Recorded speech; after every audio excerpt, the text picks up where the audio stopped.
Après, les erreurs que l'on fait, les erreurs les plus courantes qui nuisent à la pratique.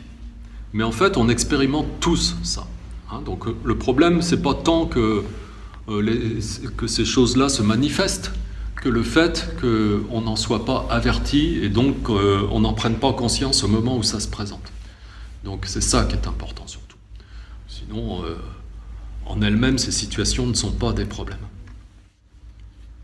On fait des erreurs au sujet de la pratique elle-même, parce qu'on veut bien que notre vie elle change, et que ça aille mieux, mais souvent on n'est pas prêt à changer nos habitudes.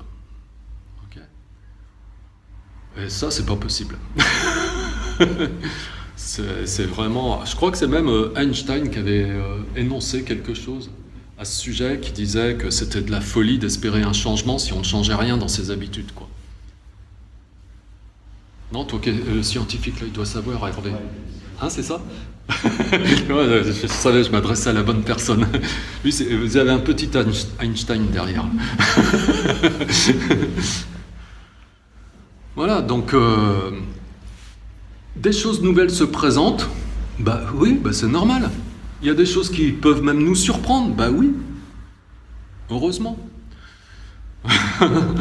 Parce que parfois, on imagine des choses au niveau de la pratique, et quand c'est différent de ce qu'on a imaginé, on n'est pas content. Ben, ça n'a pas de sens. C'est inhérent à l'apprentissage de découvrir des choses qui sont nouvelles. Okay. Sur l'enseignant, c'est pareil, ça c'est une autre erreur.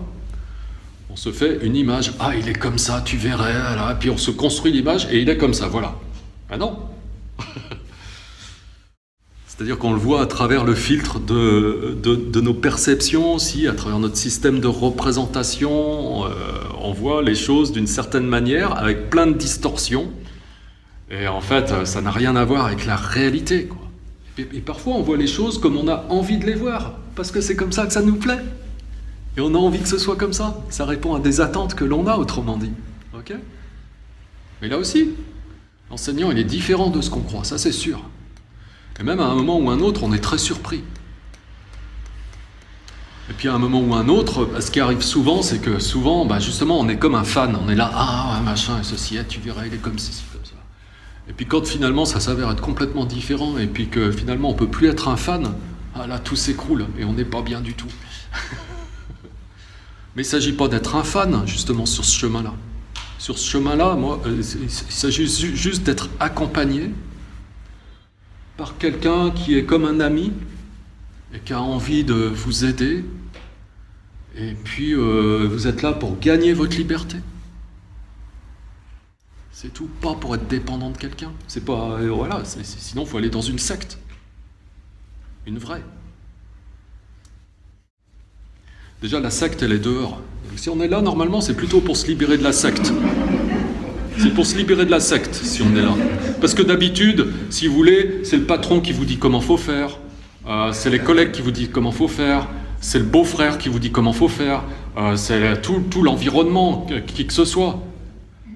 Voilà, et vous n'êtes jamais tranquille. Et puis à tel point qu'on est formaté comme ça, que vraiment on veut se conformer à ce que les autres veulent, attendre de nous, parce qu'on a envie d'être aimé, on n'a pas envie d'être rejeté. Il y a tous ces trucs-là comme ça. Sauf que là, à un moment donné, on prend des responsabilités et on dit « ça suffit ». Maintenant, je vais décider, c'est moi qui vais décider. Donc c'est tout sauf une secte. Donc évitez d'être un fan.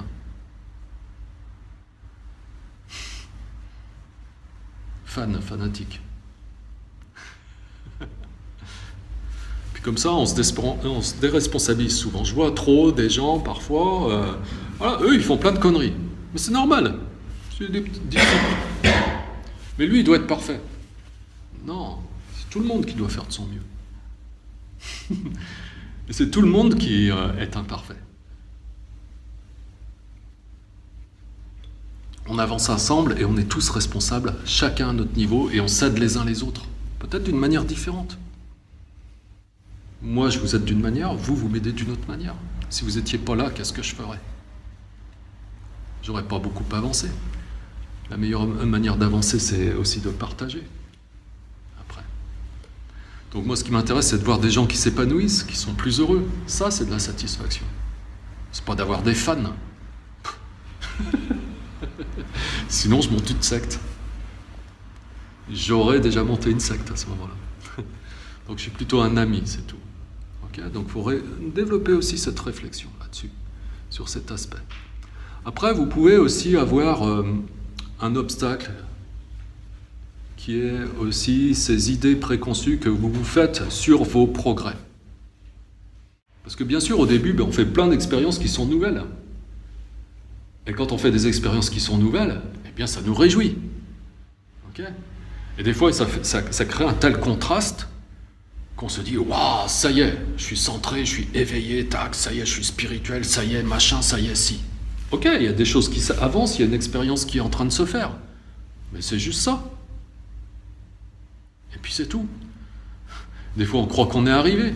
Puis dès que la vie nous rattrape et puis qu'on est face à une difficulté particulière et que tout s'effondre, ah ben là, c'est complètement déstabilisant. Donc il faut rester humble et savoir qu'on fait son chemin, pas après pas, que ce qu'on vit, eh bien c'est bien, on s'en réjouit, on est heureux, mais on continue, le chemin il ne s'arrête pas. Des fois on a fait, je sais pas, on veut gravir l'Everest, 8800 mètres, et on est à 500 mètres d'altitude ou 600 mètres d'altitude, et on croit que ça y est, on est arrivé. Non, on n'est pas arrivé. Mais si ça nous suffit, on peut rester là aussi bien, parce que c'est un choix, on a le droit. Et si vraiment on veut aller au sommet, il faut continuer. Voilà, là aussi, la vie à un moment ou un autre, de toute façon, nous rattrape toujours. Et donc, on peut vraiment se prendre une grande claque. Okay. En fait, il y a un proverbe que j'aime bien, qu'une fois j'ai entendu d'un ami comme ça, et j'aime bien, je me le suis réapproprié.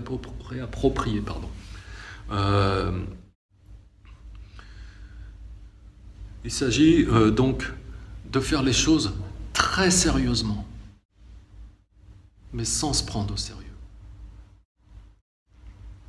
C'est-à-dire faire tout le contraire de ce que fait l'homme moderne. Au contraire, habituellement, on ne fait pas grand-chose sérieusement, et on se prend très au sérieux.